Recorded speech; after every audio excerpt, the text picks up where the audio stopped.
Now that we've built a basic table, what I'm going to do is do a basic animation to go along with my basic modeling. What I'm going to model is a geosphere to represent a ball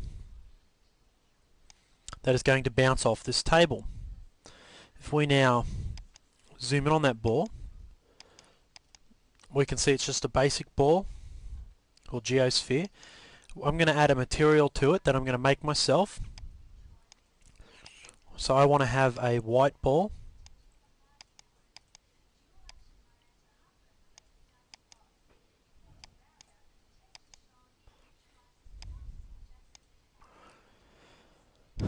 What I'm going to introduce here is extended the map parameters. And what these allow us to do is to substitute colors for bitmaps or procedural maps.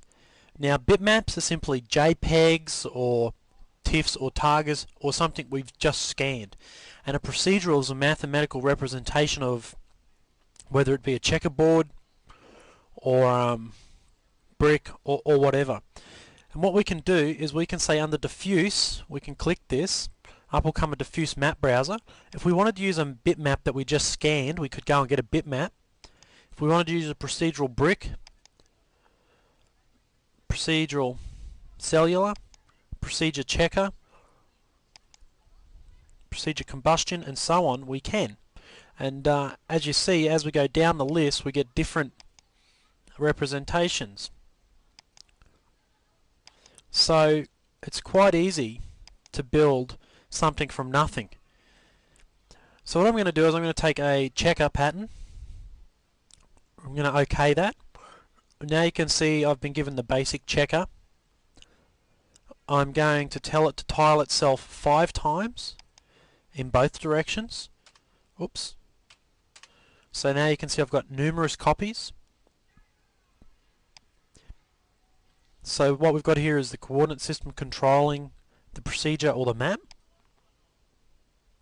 I can now change the colors to be anything I like.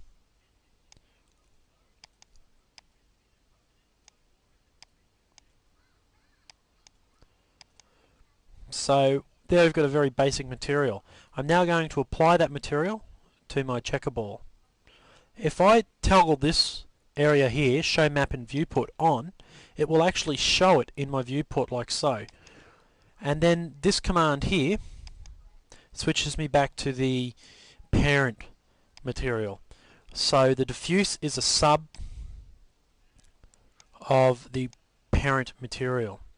And I can do this all the way down from the diffuse color, the specular color, the specular level, the glossiness, self-illumination, opacity,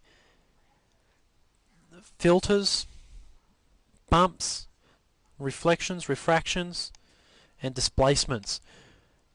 And we will play with all these in a more advanced tutorial.